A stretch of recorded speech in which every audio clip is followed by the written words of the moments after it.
All right. Salut tout le monde. Merci Fleur de mettre un peu d'ambiance. C'est sûr que ça va aider. Donc, moi, je m'appelle Jean-Gabriel, comme Michael l'a dit. Je suis bien content d'être ici à soir chez Bot Press. Puis, je vais vous faire un talk qui est, à CNCF, je parlais plus d'infrastructure parce que ça tourne autour de Kubernetes, l'écosystème Cloud Native. Puis ici, je le prends vraiment plus sous un angle software engineering, programming language theory, même à la limite. Donc, je vais vous parler de pourquoi je développe puis je design de la manière que je le fais en ce moment, avec une coupe de hot take au travers. Fait que, partir ça. Mode présentateur va ramener ça. Donc, pour l'amour des compilateurs, est-ce que j'aime les compilateurs?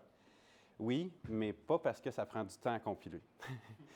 J'aime les compilateurs parce que ça m'instruit sur qu'est-ce qui se passe dans mon code. Ça va checker le code pour moi essentiellement, tout simplement. Fait que ça m'enlève la job. C'est pour ça que j'aime les compilateurs. Puis, si on repart beaucoup plus loin en arrière, on repart à, comment est-ce qu'on représente des choses quand on code? Bon, on fait des API. Des API, il y en a de toutes sortes. C'est comme ça qu'on interagit. C'est comme ça qu'on modélise l'univers dans lequel on vit. Puis ça, ici, on voit deux exemples de manière de représenter des chiffres. Il y en a une qui est très pratique pour faire des additions. L'autre est plus pratique pour faire des multiplications. Si on essaie de faire 4 fois 10 avec des barres, bien, ça en prend beaucoup. C'est pas pratique, ça va pas bien. Il faut les déstructurer, les faire autrement. Donc ça, c'est deux API différents, dans le fond, qui sont spécialisés pour régler des problèmes un peu différents. Évidemment, aujourd'hui, tout le monde fonctionne avec les chiffres arabes, mais au fil de l'histoire de l'humanité, il y a eu une évolution, là-dedans. Vous avez déjà entendu parler, on connaît le binaire, il y a eu des bases 16, des bases 60, il y a eu plein d'affaires. Puis, la forme qu'on utilise, ça va faciliter certaines choses, ça va rendre difficile d'autres choses, puis ça peut même rendre impossible certaines choses. Donc, la représentation détermine ce qui est facile et ce qui est impossible. C'est la thèse que je pousse là, puis vous allez voir comment ça s'applique. On va y revenir plus tard. Ça fait que là, on écrit plus de code que jamais. Qui, mettons, dans le dernier mois, a fait générer des dizaines de milliers de lignes de code par un LLM, puis les a pas toutes review parfaitement? C'est ça. On est tous un peu dans le même bateau. Ça fait que c'est le temps de se griller d'outils. Parce que là, c'est qui révise le code? On a des outils, on a toutes sortes de choses. Je suis certain que BotPress design plein de trucs autour de ça. Mais on peut faire mieux. T'sais. Puis c'est ça le sujet, c'est que le compilateur peut vraiment faire mieux. Le compilateur est là pour ça. Il y a des compilateurs meilleurs que d'autres, évidemment. Moi, j'ai une petite préférence pour Rust, ceux qui me connaissent le savent. Mais pas parce que c'est un langage de système, puis c'est performant, puis je gère ma mémoire en main. Non, parce que ça me dit que quand j'essaye de caller une méthode qui n'existe pas dans un truc qui est 10 niveaux plus creux, ou que c'est pas un champ, mais c'est une méthode ou l'inverse, bien, je le sais tout de suite. Fait que ça fait sauver énormément de temps. Puis dans ces 10 000 lignes de code-là générées, quand elles sont générées en Rust, je sais qu'il n'y a pas ce genre d'erreur-là. Fait que là, maintenant, comment est-ce qu'on fait pour instruire l'outil, instruire le compilateur le mieux possible pour qu'il arrive à faire des systèmes robustes sans être supervisé à chaque virgule près? Fait qu'on commence avec un petit apéritif. Bon, on encode, on veut une fonction color to RGB. La fonction prend un string en entrée, puis retourne 3,8 pour RGB tout simplement. Mais là, qu'est-ce qui se passe si on passe banane comme couleur?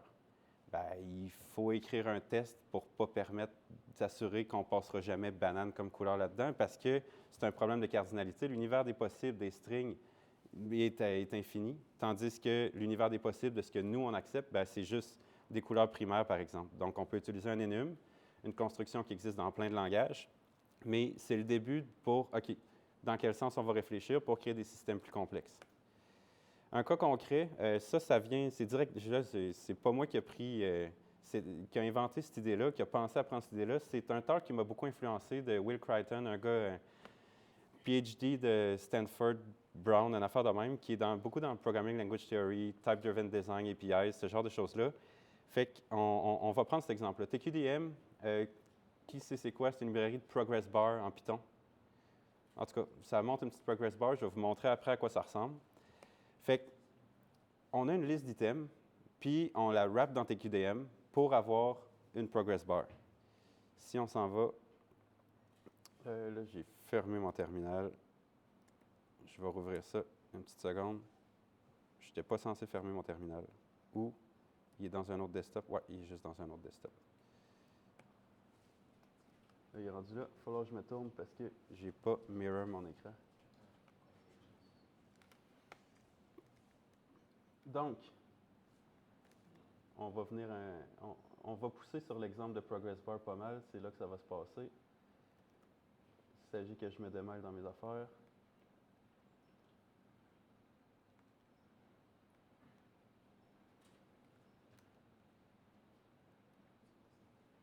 Excusez, j'étais à la bonne place. Ça, j'étais à la bonne place. Il est là. C'est lui que je voulais. Progress bar, parfait. Donc, Python, tqdm 1.py, c'est ça que ça donne. Donc, là, si je split ça comme ça, vous allez mieux voir. Fait que la progress bar ici est bien simple. C'est le bout de code qu'on voyait là, tqdm 1.py. Donc, on a ça, puis là, ça va tout simplement wrapper une liste de 1, 2, 3, puis à chaque fois, on sleep de 1. Est-ce que c'est assez gros là, pour voir? C'est peut-être trop bas, par exemple? Yes. Donc, sleep comme ça, 1 pour TQDM 1, 2, 3. Puis, quand on l'exécute, ça donne ça ici. Fait que 1, 2, 3. C'est à ça que ça sert TQDM. C'est assez simple comme petit outil. Maintenant, il y a plein d'edge cases là-dessus, puis c'est là que ça devient intéressant. Si on regarde TQDM 2 ici, bien là, qu'est-ce qui va se passer? Si on sleep de 1 pour TQDM de count, puis qu'on lui dit qu'il y a un total de 5, bien count, il n'y a pas de limite à ça. Puis ça, c'est un call qui est totalement valide avec TQDM. Mais en réalité, c'est un cas invalide. On ne devrait pas pouvoir écrire ce code-là, puis que ça compile, puis que ça se rende en prod, puis que ça nous réveille à 3 heures du matin. Bon, peut-être pas TQDM, là, mais en infra, c'est tout le temps ça qui se passe. Donc, si là, maintenant, j'exécute TQDM2, on va voir qu'une fois rendu ma limite de 5, bien là, TQDM sont assez brillants, fait qu'ils ont fait ça, mais ça reste que c'est pas un UX génial. T'sais. Ce serait plus le fun que ça soit clean, qu'on ait pogné ce problème-là tout de suite au design. Donc, je vais revenir à mes slides qui sont dans l'autre desktop. Fait que TQDM ici, on l'a. C'est ça, lève-là. Donc, TQDM, il processe. L'autre, ça, c'est celui, l'Infinite Stream, qui n'est pas correct. Puis là, bon, c'est un autre exemple, là, mais ça donnerait la même chose. Si on lui passait une liste avec 50 items dedans, mais qu'on dit que son total, c'est 10, ben, ça ferait le même problème qu'on vient de voir. Il y aurait un overflow. Fait que c'est quel outil qui attrape ça? Bien, en Python, en tout cas, le linter ne le pogne pas. Les tests unitaires, c'est vraiment tough de tester parce que si on pense, comment est-ce que dans TQDM, il pourrait écrire des tests pour que ça ne soit pas possible? Je veux dire, le problème est à l'utilisation, est à l'API qui est exposé, qui rend des choses impossibles possibles. Il est là le problème. Puis là, on va voir comment on peut faire ça. Puis au code review, c'est le genre de choses qui peut être pogné, mais encore une fois, pas à l'intérieur même de la librairie TQDM. L'IA qui écrit le code, ben, même problème, manque de contexte. Fait que c'est dans la manière qu'on exprime l'API qu'on peut venir régler ce problème-là. Et si le compilateur le savait, puis là, qui ici est assez familier avec Rust? OK, à peu près quand même presque la moitié du monde. Fait que si vous voulez revoir ce talk-là avec vraiment de l'explication sur comment Rust marche pour faire ça, Will Crichton, vous allez avoir le lien à la fin. Mais pour là, je n'expliquerai pas le Rust en tant que tel, mais c'est assez simple. Ici, ce qui se passe, c'est qu'on a une struct progress bar qui va être notre objet de progress bar, qui va être notre API public. Et après ça, on a une toute petite state machine qui va dire dans quel état le S. Le S sur la progress bar, c'est le state qui va être soit bounded, soit unbounded. C'est là que ça se passe. Et en fonction du state, ici, on va venir attacher des méthodes. Donc, notre progress bar, ça ici, un IMPL en Rust, ça vient attacher des méthodes sur un objet. Donc, le bounded ici, ça veut dire que la progress bar, quand elle est bounded, elle a ces fonctions-là disponibles. Puis la progress bar, quand elle est unbounded, ben, elle a juste un spinner. Parce qu'on ne peut pas mettre des délimiteurs, un pourcentage ou un ETA quand on est en train de faire quelque chose d'infini, quand on est en train de compter à l'infini. On ne peut pas calculer le pourcentage de ça. Donc, qu'est-ce que ça donne concrètement? Là, je me disais que le temps irait vite, mais là, petit time check, je suis rendu à 9 minutes 31. Ouais, je suis quand même rendu un peu plus loin que je pensais. Je vais plus vite que je pensais. Mais c'est correct. Il faut juste que je retrouve mon terminal, il est là. Je vais finir par me démêler dans mes shells. Donc, là ici, on a le même code, fait qu'on a une progress bar qui est unbounded, c'est la même chose qu'on vient de voir. On a la progress bar qui est bounded avec les percentages, etc. Fait que là, qu'est-ce qui se passe? C'est que si on initialise une progress bar ici, qui est unbounded, et qu'on essaye d'appeler with ETA dessus, bien, on le sait tout de suite. On a un message d'erreur qui est très clair, qui va dire que la méthode with ETA, encore une fois, c'est assez gros, ça va? Donc, with ETA, ça n'existe pas, mais Rust étant Rust, puis c'est pour ça qu'on l'aime, en tout cas que moi je l'aime, puis que bien d'autres l'aiment, c'est qu'il va même nous hinter sur « Hey, OK, progress bar bounded a cette méthode-là ». Ça fait que ça vient vraiment l'aider. Puis là, où je voulais en venir ce soir, c'est que dans le contexte des 10 000 lignes de code par jour, bien ça, c'est pas nous autres qui écrit le code, c'est pas nous autres qui... Fait que le compilateur review le code, c'est un peu ça mon modèle mental en ce moment, c'est que le compilateur review le code pour moi. C'est à moi d'y donner un bon système de type pour que le compilateur soit capable de donner un feedback vraiment clair au LLM. Puis un LLM qui voit ça, là, il sait tout de suite ce qui se passe. Aucun problème. OK, parfait. Il ne shippera jamais ce bug-là. Ça ne compile pas anyway.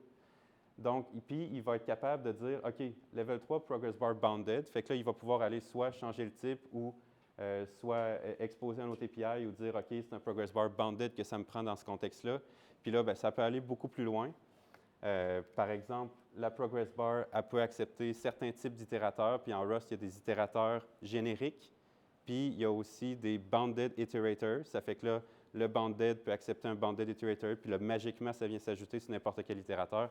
Encore une fois, le talk de Crichton explique ça beaucoup plus en détail. Oui? Y a-t-il des traits dans ce que tu fais? Dans l'exemple de progress bar? Bien, dans l'exemple de Crichton, oui, parce qu'il va plus en détail. Là.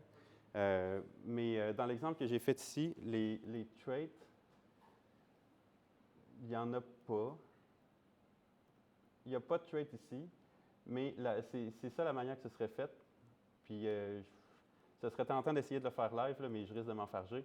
Mais en gros, ce qu'on pourrait faire avec le trait, c'est dire qu'on pourrait implémenter ici le trait progress bar pour n'importe quel itérateur. Ça, c'est des features vraiment cool de Rust. Puis là, ça fait que quelqu'un qui importe notre crate de progress bar va pouvoir l'appliquer sur n'importe quel itérateur existant. Ça, c'est un truc génial, c'est Rust qui est comme ça. Oui? Est-ce que ton type générique S, c'est ça, je ne vois pas comment tu interagis avec dans ton implémentation? C'est avec la société de type item dans l'itérateur. On va être capable de regarder c'est quoi son type à lui. Puis si tu es dans un bounded iterator, on va pouvoir initialiser notre progress bar bounded, sinon unbounded, en fonction du type, puis en fonction de l'implémentation qu'on fait. J'ai dit la société de type, mais on n'a même pas besoin de se rendre là. Ce serait IMPL, là, j'ai pas le trait. Ça me prendrait trop de temps à le faire live. Mais en tout cas, c'est un bon point. Puis le talk de Crichton, c'est ça qu'il fait dedans. Mais c'est ça. Donc,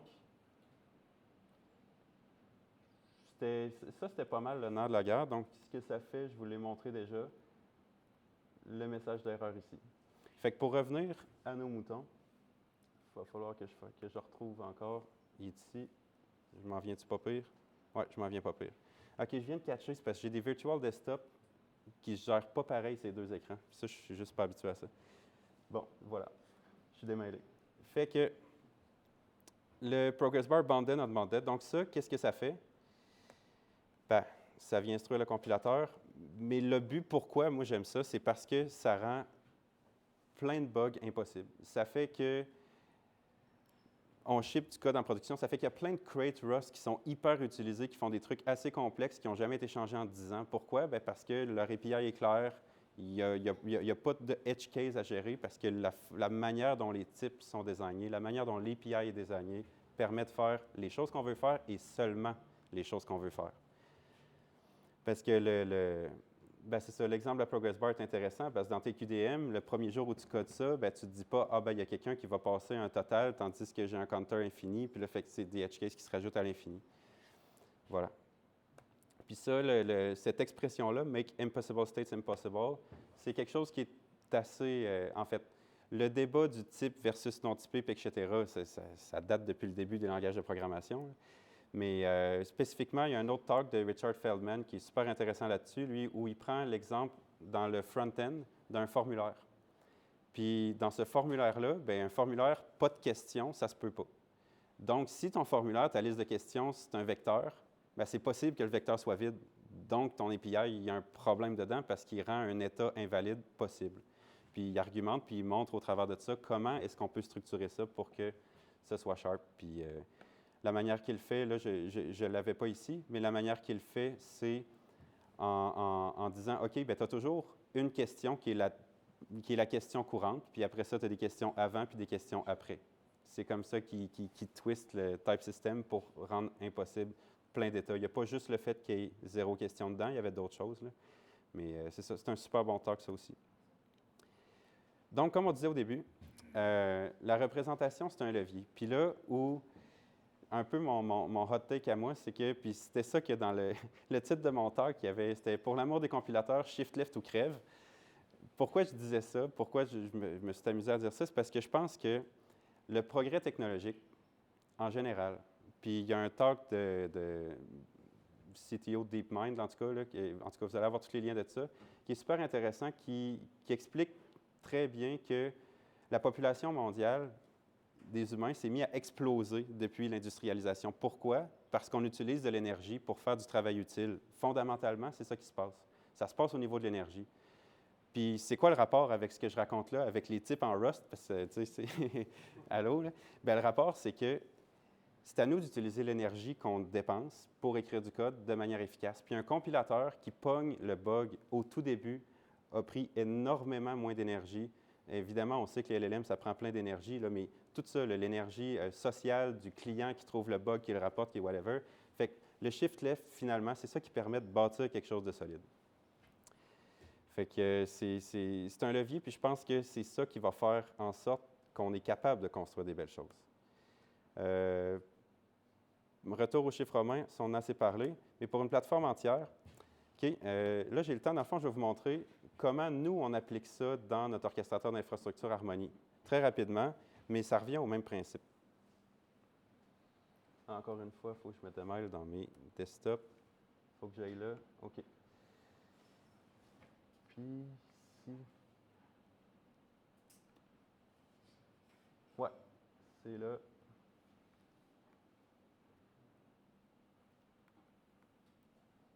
All right.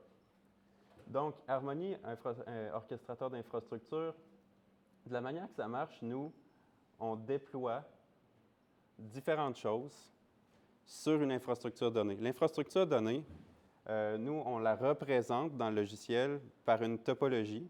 Puis la topologie, elle, a certaines capabilities. Bon. Fait que là, supposons que je veux déployer un cluster dashboard. Un cluster dashboard, un dashboard pour un cluster Kubernetes. Après ça, je veux déployer un Fleet Device Setup Score. Ça veut dire que je veux que l'appareil sur lequel je déploie fasse partie de ma flotte d'appareils IoT. Bien, c'est deux choses qui n'ont comme pas rapport, là. Fait que je ne devrais pas être capable de dire au même device de faire ces deux choses-là. Donc, on a une topologie qui est Linux Host Topology. Ça a du sens de pouvoir dire que ça fasse partie d'un Fleet Device Setup Score, mais ça n'a pas vraiment de sens qu'il y ait un cluster dashboard. Donc, la manière dont on l'a fait, c'est que ça génère des erreurs comme ça. Je vais les échanger de bord parce qu'il me semble que c'est plus facile à commencer par celle-là. Donc, ce que ça fait, il dit, c'est que nos topologies, puis là, la question des traits, ici, ça marche par trait. Les traits, dans le fond, c'est des interfaces en Rust. Des interfaces qui viennent définir un contrat, puis après ça, avec des IMPL blocks, on peut venir implémenter ces interfaces-là sur différentes topologies.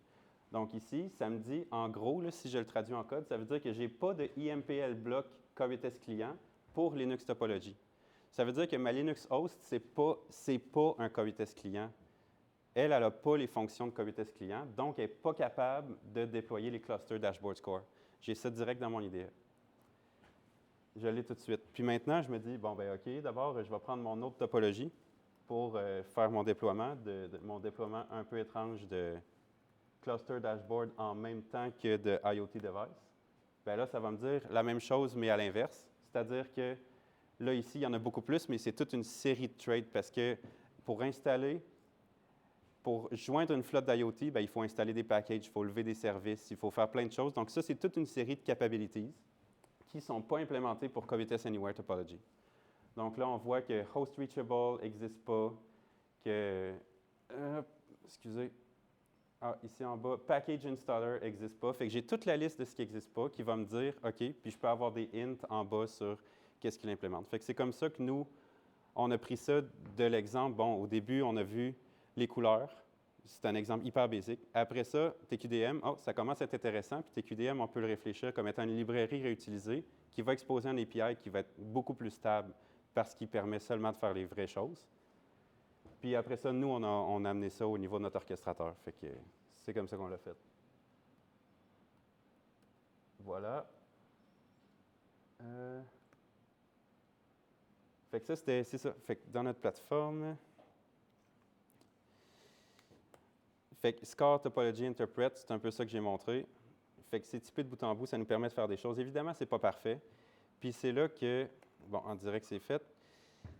C'est là que les choses deviennent intéressantes. Puis moi, c'est un bet que je prends. C'est une approche architecturale, puis comme n'importe quelle, il y a des avantages et des inconvénients. Donc, en ce moment, ben, il y a des gens qui sont des deux côtés. Puis en faisant mes recherches aujourd'hui pour avoir des sources pour étoffer un petit peu mes affaires, bien, je voyais deux clans, puis c'est un flame war. Là. Vraiment une flame war qui est encore vivante, encore plus que Vim versus Emacs, parce que Vim a clairement gagné. Vim, by the way. Mais, donc, il y a les camps de Crichton, dont j'ai parlé, Feldman est là-dedans. Norman, ça, c'est un livre très intéressant qui parle de « Things that makes us smart ». Fait que, lui, il parle justement des chiffres romains, pas nécessairement, en tout cas. Il parle de « c'est quoi la différence fondamentalement » entre un humain puis un chimpanzé ou whatever, puis comment que ça se traduit dans le monde réel. Livre très intéressant de Norman. Mais il y a aussi, sur Hacker News en 2018, quand Protobuf V2 est sorti, puis que là, Protobuf V2 est devenu super flexible, puis là, tu peux faire ce que tu veux avec, puis tes champs sont plus obligatoires. Là, c'est des programming language puristes qui sont sortis, puis c'est pourri, Protobuf, ça va au vidange. Puis, tu sais, fait que il y a des débats là-dessus. Mais Protobuf, c'est un outil super intéressant. Puis le point de Protobuf là-dedans, c'est que, ouais, mais là, si tous tes champs sont obligatoires tout le temps, bien là, comment tu fais pour faire tes upgrades? Il faut que tout le monde upgrade en même temps. Quand tu enlèves un champ, bien là, il y a du monde qui est pété. Fait qu'il y a un côté pragmatique à ça qui est quand même un défi, puis un défi auquel on fait face aussi dans Harmony à l'échelle où on commence à avoir quelques centaines de capabilities, des scores, des topologies, etc. Fait qu'au final, qu'est-ce qu'on fait? Moi, mon bet, c'est quand même, il y a les deux camps, mon bet, c'est quand même que, à cette heure qu'on a 10 000 lignes par jour, bien, ça nous prend quelque chose de solide. Bon, je ne rentrerai pas dans le détail de ces affaires-là, mais Linus Torvalds, ça, c'est le LLM qui a généré ma présentation, qui s'est un peu énervé là-dessus. Mais il y a quand même un point, c'est que Torvalds, lui, il est très opinionnier sur plein d'affaires, mais un dogme, disons, dans le kernel Linux, c'est « don't break user space ». Le user space, c'est tout ce qui se passe à l'extérieur du noyau qui interagit avec le noyau. Il ne faut jamais, jamais briser ça. Bien, ce genre de contrat-là, s'il est exprimé dans un type fort comme Rust, bien, ça l'obligerait, puis ça ferait probablement moins d'insultes sur la LKML. Martin Fowler, ça, j'ai trouvé ça aujourd'hui, c'était cool. Ils viennent de sortir ça le 2 avril, donc il y a 3 semaines. C'est un article Harness Engineering qui explique finalement, qui systématise, mettons, une façon de voir ça. Puis il y a toute une série de senseurs en output, puis il y a une série, tu sais, le contexte, comment est-ce qu'on feed le contexte, puis après ça, comment est-ce qu'on analyse l'output du modèle. Puis dans les senseurs, bien, c'est exactement là que fit les compilateurs intelligents qui vont donner un feedback vraiment constructif au modèle. Feldman, on en a parlé, il a fait des commentaires là-dessus récemment aussi. Bon, fait que moi, c'est quelque chose qui m'intéresse. Il n'y a pas d'études empiriques là-dessus, c'est nouveau, c'est juste un sujet que je continue de suivre, mais j'ai quand même du steak là-dedans. Puis, retour au début.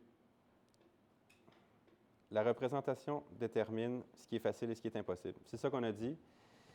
Fait que, pour faire une petite analogie en finissant, des briques de Lego. Moi, c'est comme ça que je vois, puis c'est pour ça que je bête là-dessus, c'est que des briques de Lego, c'est quelque chose qui est super déterministe. Là. Ça a 2, 4, 6 pins, whatever, tu en as un nombre fini, tu en as quelques milliers de modèles probablement, mais la qualité est là. Tu le sais qu'elle marche, tu le sais qu'elle respecte son contrat, puis tu peux pas la modifier. Si tu essaies de la couper en deux, je veux dire, comment non, c'est tiré par les cheveux un peu, il n'y a pas d'exemple parfait, mais si tu essaies de la tordre ou whatever, c'est comme, elle dit non, elle reste là, elle est solide. Fait que, puis avec ça, on est capable de faire des œuvres d'art, on a tous vu là, des tripeux de Lego qui font des affaires extraordinaires. C'est pas parce qu'on a des contrats serrés qu'on n'est pas capable de créer quelque chose de beau avec. Fait que c'est pour ça que je m'en vais là-dedans. Fait que là, vous autres, vous viendrez me parler. Qu'est-ce que vous en pensez de ça? Qu'est-ce que vous me le direz? Je trouve ça super intéressant. Donc, voilà. Pour aller plus loin, là, comme je disais, Will Crichton, il y a son talk qui dure environ une cinquantaine de minutes, mais il y a aussi un livre qui est très abordable. C'est de là que j'ai pris les différents chiffres puis les exemples qu'il a faits. Richard Feldman, il est plus court son talk, un petit 20 minutes, très facile, il y a plein de choses au travers. Moi, d'ailleurs, je n'ai pas payé le 4 taxes aujourd'hui. On s'en reprendra. Puis aussi, ça, c'est une autre affaire que j'ai trouvé le fun, le Blaise Agüera-Tiarcas. En tout cas, je laisse regarder, il parle de ça, de l'intelligence, l'évolution de l'humanité, mais où est-ce que ça s'en va, tout ça? C'est quoi la révolution que l'AI va amener dans notre vie? Et voilà. Fait que c'était ça.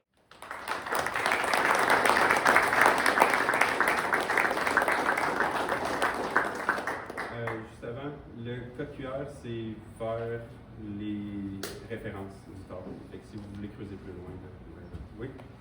Tantôt, tu as dit que tu es en train de pousser, ça pousse Harmony à ses limites. C'est quoi les limites que tu veux parler?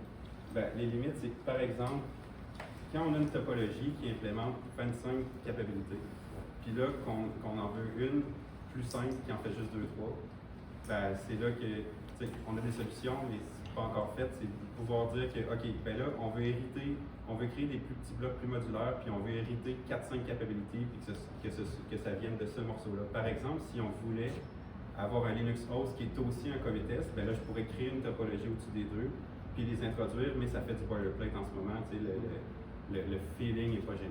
Okay. Mais c'est juste le boilerplate. La puissance du système n'est pas limitée. En tout cas, on n'est pas proche de ça, je pense. Non, je voulais dire que l'ergonomie du système pour exprimer des capabilities, c'est un méchant défi de dire c'est quoi une database. Par exemple. Fait que ça, il faut réussir à créer le trait clairement là-dessus. Puis après ça, les implémentations, ça va. Quand tu arrives à des concepts plus génériques, ça prend une quantité de capabilités vraiment énorme pour présenter ces concepts. Ça ressemble à ça. Je pense. Je vais y aller avec Fleur, qui n'a pas encore posé de question. Tu as parlé de shiftless, dans le fond, d'essayer de détecter le problème le plus possible. Mais personnellement, ça t'arrive-tu de représenter un ensemble de critères ou de conditions? C'est tellement strict que ça devient tellement difficile à utiliser ou à consommer comme API que tu vas décider délibérément de shift right et de remplacer ça par des runtime preconditions. Ça peut-tu t'arriver, toi, de dire que ça a rendu le système trop complexe où mon compilateur il fait geler mon IDE bien raide, puis il n'y a plus rien qui marche, puis on va l'évaluer runtime en place? Pas parce que ça fait geler le compilateur, non. Mais ce qui est arrivé, en fait, c'est un peu la même réponse que Miguel, c'est-à-dire que à un moment donné, je veux écrire un test, puis je veux tester un score, donc une installation complexe, mais je ne veux pas nécessairement la tester dans un monde réel qui a un cluster de 12 machines dedans, puis avec des baseboard management controllers, des switches en MLAG, puis des firewalls, puis toutes ces patentes-là. Fait que d'être capable de gérer les dépendances de cette affaire-là, puis de quand même tester quelque chose qui requiert toutes les capabilities, ça c'est pas évident. On arrive à le faire, on crée des topologies pour les tests, mais puis là on arrive à devoir faire la composition dans les pareils. Si j'essaie de revenir à ta question, mettons que je pense à un autre concept. Là, dans le contexte de la progress bar et de ces choses-là, c'est vraiment naturel, ça va super bien. Quand on arrive dans des systèmes plus complexes, ouais, je dirais qu'il y a une chose que je repousse parce que j'ai pas le choix. Puis c'est que je repousse au runtime. Puis c'est quand, par exemple, il faut installer de la configuration sur une device IoT. Ben là, la device IoT, à ce moment-là, le fichier de configuration qu'elle load, ben lui, j'ai pas de contrôle, il n'est pas dans mon binaire. T'sais. Ça fait qu'il ne peut pas être checké à 100%, fait qu'il y a de la validation, mais la manière dont se comporte mon binaire est extrêmement influencée par ce qui est contenu là-dedans. Il va changer de nature ou d'état, fait qu'il peut avoir des petites affaires un peu plus loose à cet endroit-là, ce genre de choses-là. Oui? En termes de device IoT puis de la configuration, j'avais été à Cancun 2025, puis il y avait un talk qui parlait justement de ce problème-là, où ce que je pense avoir des lockers à des concerts où ce que tout le monde pouvait comme mettre leur objet là-dedans, puis là, ils payent, puis ça, mais eux autres, il fallait gérer une situation où ce que le machine a une faillite, puis ça faut faire comme un clean reinstall. Puis il me semble qu'ils ont utilisé quelque chose comme Ansible ou un autre outil similaire à ça pour avoir un startup où ça installe toutes les dépendances, puis tout ça là, puis c'est tout bien configuré en même temps. Regarde, tu me sers le plat chaud, mais c'est pour m'éloigner d'Ansible que j'ai fait ça. Ah, ok. Parce que j'ai vécu Ansible dans des environnements complexes et c'est un réel cauchemar. Parce que là, tu as développé un module il y a 2 ans. Puis là, ce module-là, il y a des adresses IP dedans, il y a des adresses MAC potentiellement, il est dépendant sur des versions de package, genre toutes ces affaires-là. Puis c'est un module, il y a genre 12 000 lignes de code, mais c'est pas du code, c'est du Gamma, puis des templates Jinja, puis auto-généré. Puis là, quand tu fais une installation, il check 14 fois la même affaire parce que c'est pas du code, c'est du Gamma. Fait que c'est pour m'éloigner de ça qu'on a fait ça. Donc, j'ai parlé de la configuration du device IoT, mais ça va être des choses comme son device ID. T'sais, dans un fichier TOML, est-ce que son device ID il est vide ou il est rempli? Ben, j'ai pas de contrôle là-dessus. Là. Il va falloir que je check ça au runtime, ce genre de choses-là. Même si c'est invalide de ne pas avoir de device ID une fois que le device est installé. Mais ça peut arriver. T'sais, ça, on perd le contrôle là-dessus. Par contre, pour faire l'installation même, ben ça, Harmony est capable de faire de la validation, de dire, OK, j'ai un Linux host, c'est telle saveur, c'est un Ubuntu. Puis là, en fait, on délègue même à Ansible, mais on y délègue de l'exécution. Pas d'orchestration, pas de la logique. On prend toutes les décisions pour lui, et après ça, Ansible, pour installer un package, ça, il est excellent. Puis il y a un immense écosystème de modules dont on bénéficie. Mais la faiblesse d'Ansible, c'est de prendre des décisions, de gérer des états, puis c'est pas l'exécution. L'exécution, il est bon là. Ouais. Mais il y a d'autres options autres que Ansible. C'est juste la première chose qui m'a revenu à la tête. Oui, Ansible. Moi, je serais allé vers NixOS peut-être là, pour ce genre de choses-là déterministes. Oui, David? Dans ton cas, j'ai vu un rap qui était comme tout seul, choqué. C'était pas un match. Comment vous évitez les paniques là, chez National Tech? Ben, on va faire tomber le stem. Comment on évite les paniques? Et là, les unwraps se ramassent souvent dans des mains, puis dans des exemples, puis dans ce genre de choses-là. Dans le cœur du code, le moins d'unwrap possible. Okay. Ça, c'est une règle. C'est une règle à suivre. Ça ne veut pas dire qu'il n'y en a pas. On a des to-do, on a des affaires, on a des petits trucs, mais le moins possible. Mais je préfère ça à de la documentation qui ne se maintient pas. Ça va nous arriver d'avoir ça. Fait que comment on fait pour éviter les paniques quand on essaie de bien coder? Si ça panique dans un thread assez, est-ce que ça fait paniquer le main thread aussi? Ça dépend comment on l'a codé. Parce que, ouais, c'est ça. On a un TUI, puis le TUI il est fait pour des scores. Quand les scores paniquent, le TUI plante pas. Ok, parfait. Ouais, c'est ça. Ça dépend comment on lance, c'est quoi les traps qu'on monte. Merci. On va voir les Merci.